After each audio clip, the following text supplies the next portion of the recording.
February 10th, 2017, public meeting of the City of Prescott Preservation Commission. The members present, starting on my right, Mr. Tony Teeters, Ms. Christy Hastings, Russ Buchanan. To my left, Robert Buford. Michael King is not up. Michael King is absent today, and I am Gary Edelbrock. This is a public meeting and hearing and is being videotaped and tape recorded by the city. The proceedings are being televised by representatives of the public meeting, the local cable and/or radio stations, and may be rebroadcast. The number of commission members present is 1, 2, 3, 4, 5. It will require 3 or 4? 4. 4. It'll require four votes for a majority. All parties wishing to be heard on an issue are required to raise their hands and be recognized by the chairman prior to speaking. Speakers will be expected to state their name and address for the record so that we may know who is speaking and be able to contact them at a later date. Please turn off cell phones and electronic devices if you have not done so, and please sign in.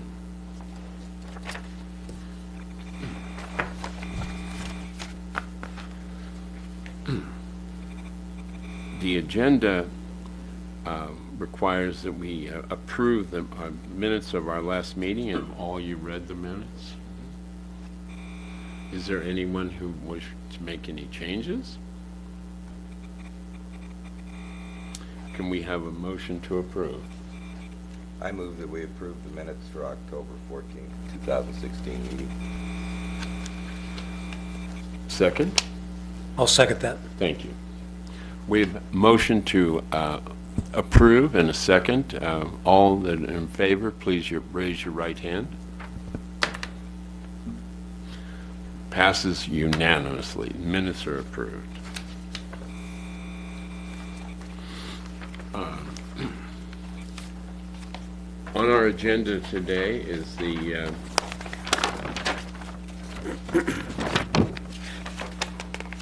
Jesus. Should have separated this. We have a sign request in the Historic Preservation Number 2 Elks Opera House at 117 East Gerlich. The applicant, Stefan, is here from Morgan Sign. Stefan, did you want to step forward and make your presentation? I'll go ahead and start. Okay. I'll introduce the item. So this is HP 17001, as stated at 117 East Gurley Street. This is a request for a sign package for this building at the Elks Theater. The current configuration, let me see if I can take this brightness down so we get a better view. So this is what's currently the front of the building, or pretty close. I mean, this sign is no longer here. But the Elks Theater recently was completely remodeled. These front portions, which had previously been occupied by the law offices and some retail space below.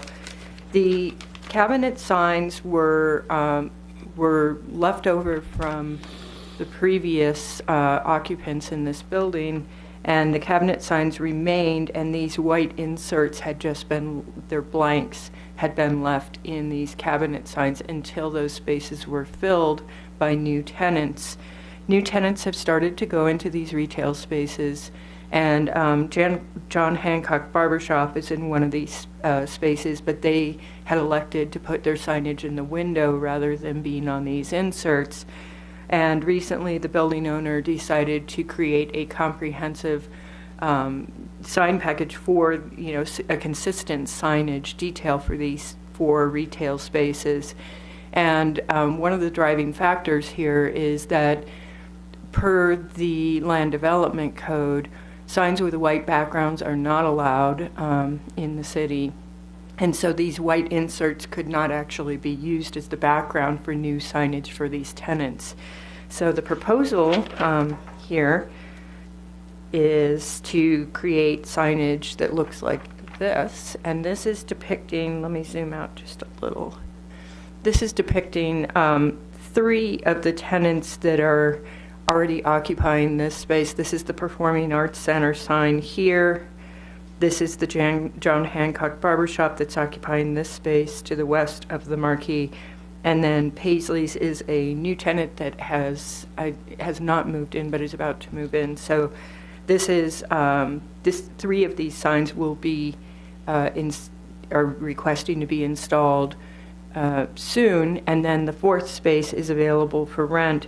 And the item before you today is to approve the signage detail, and the idea would be that if a tenant goes in this 4th space, as long as the signage adhered to this same style, then myself as the historic preservation staff could approve that sign administratively so that it wouldn't require that 4th tenant to come back before Preservation Commission for approval if the signage is the standard of what we review today.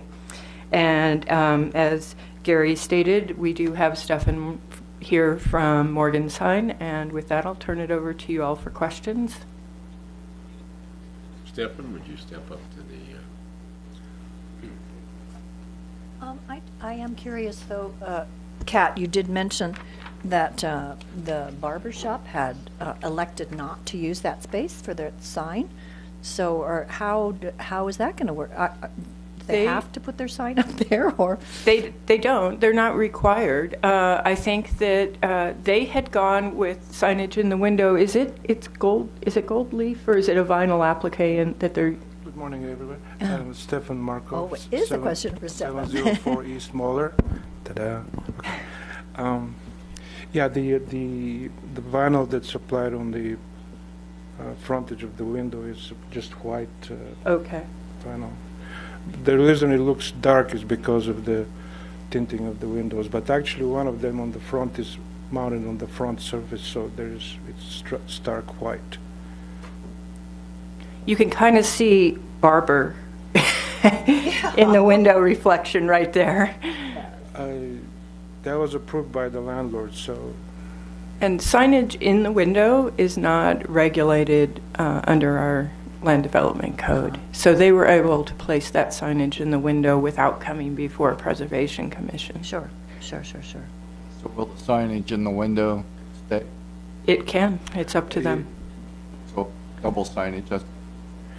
But just Yeah, curious. I was contracted just to do the faces up on the front, on the top. And then the other spaces, maybe a question for Kat. So any signage in the window, how large or small, or cover the window?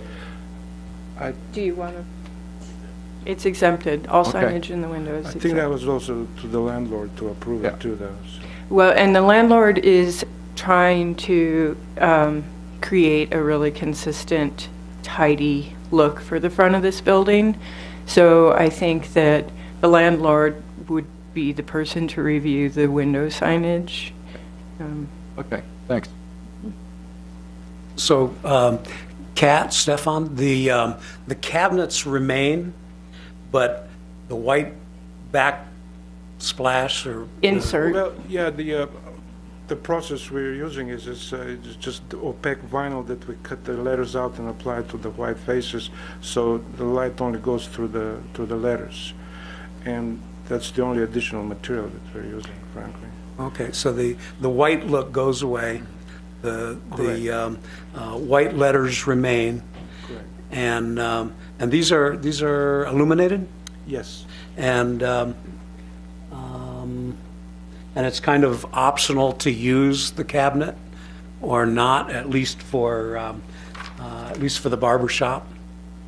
Well, the barber shop also elected to use the sign as well. Oh, okay, So okay. you can see it on. But the they're just using additional window signs. Correct. Okay. Originally, when we remodeled the signs, we tested all the lighting to see if they work, of course, you know. And normally, I was going to recommend to the owner to shut everything off until they're occupied, you know, because they're really stark at night. So, Well, I think it's a big improvement.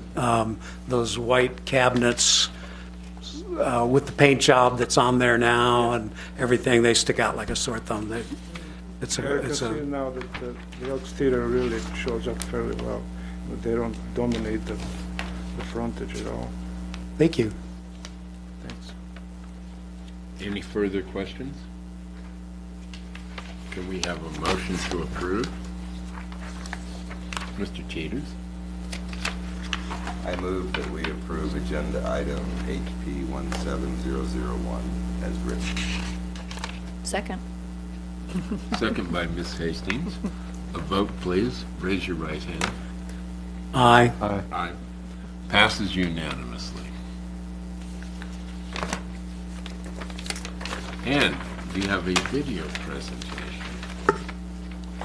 Yes, the next item on the agenda is a short video, which I've been holding in the wings till we came back together for several months where we didn't have a meeting. This is a video produced on Section 106 of the National Historic Preservation Act, and it's a very good. Can we turn these lights down just slightly?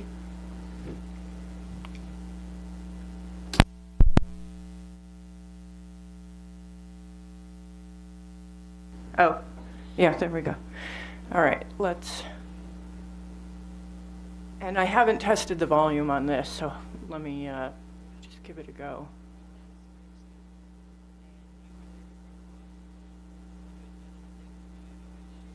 Scattered within a marshland off the New Jersey Turnpike, only a few miles from New York City, lies all that remains of one of the largest, most expensive, and awe-inspiring buildings ever built. These are the ruins of the once grand Pennsylvania rail station. Artists, writers, and filmmakers, from J.D. Salinger to Alfred Hitchcock, were so inspired by the architecture that they designed entire scenes around the building just to include it in their works. As the gateway into New York City, it symbolized all the prestige and grandeur of the city at the height of its acclaim. But then in 1963, in the name of progress, Penn Station was torn to the ground. Vincent Scully lamented over the loss. Through it, one entered the city like a god. One scuttles in now like a rat. With no preservation movement existing at the time to defend it, Penn Station was quickly reduced to rubble, trucked out of the city, and dumped in a New Jersey landfill, where much of it remains to this day. The loss of Penn Station created an outcry across the country, the effects of which we still feel today. New Yorkers were so distraught over the loss that they immediately passed the Landmarks Preservation Law, saving other historical buildings throughout New York. Maybe we had to lose something as important as Penn Station, said Paul Goldberger, architecture critic for New York Magazine. I sometimes think of it as the building that died so that others might live. New York's Landmark Preservation Law was a direct inspiration for the National Historic Preservation Act, which expanded those same protections for historical sites across the United States. Section 106 of the National Historic Preservation Act charges the National Park Service with preserving and protecting America's story. Whenever the National Park Service has a project involving federal land or funding, Section 106 must be done.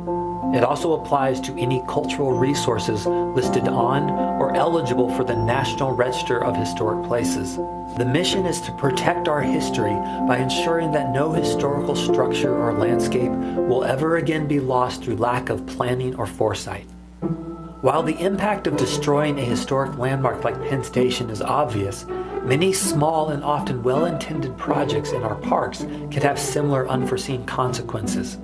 Digging a hole for a fence could accidentally cut through an ancient grave. A new comfort station situated in a battlefield could affect the viewshed. A new trail could lead to a sensitive resource such as an archaeological site. The grass you are maintaining never existed historically and could change the landscape. A new road adds shoulders and pullouts that could impact an archaeological resource. Painting a historic building a new color or adding modern windows may change the historic character.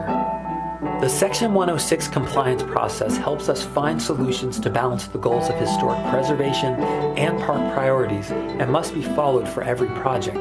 It is for improvements as well as demolitions, for routine maintenance and upkeep as well as new construction, for small projects as well as for big ones. Section 106 matters because our history matters. It protects structures like Penn Station from ever being lost again without first ensuring careful and thoughtful study. Following the 106 process represents the respect we have for our resources and the guarantee that they will be protected for future generations. It is fundamental to how we, the National Park Service, fulfill a primary part of our mission: to preserve unimpaired our cultural resources for the enjoyment, education, and inspiration of this and future generations.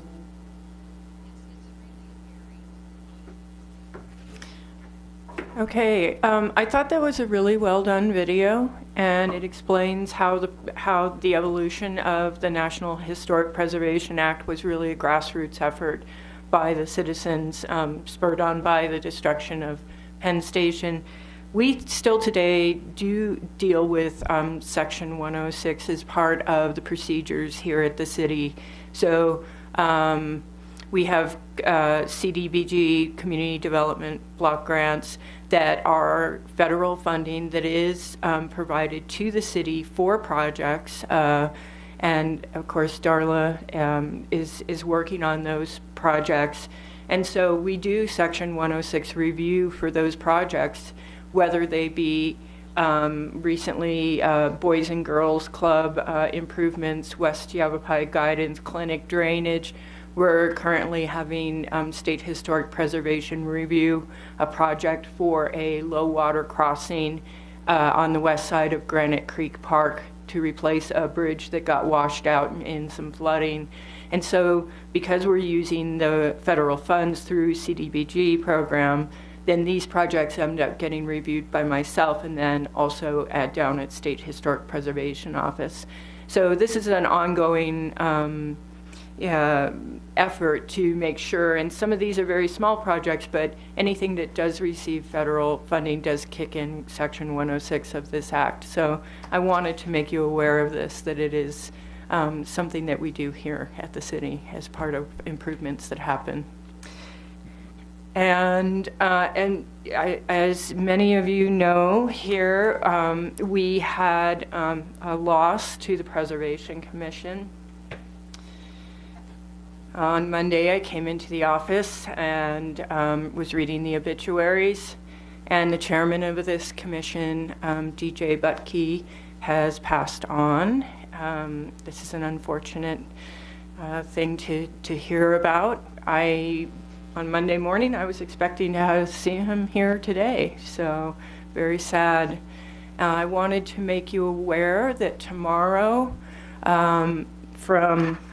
and I have to put my glasses on. 1 to 3, there is a service at the Unity of Prescott Church at 145 South Arizona Avenue. And so I encourage you all, because you were involved with DJ, to stop in for that service if you would like to. So that's tomorrow.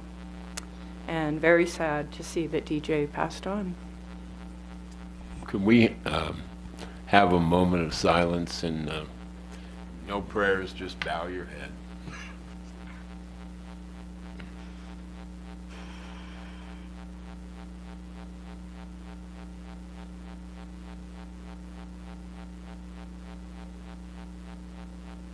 Thank you.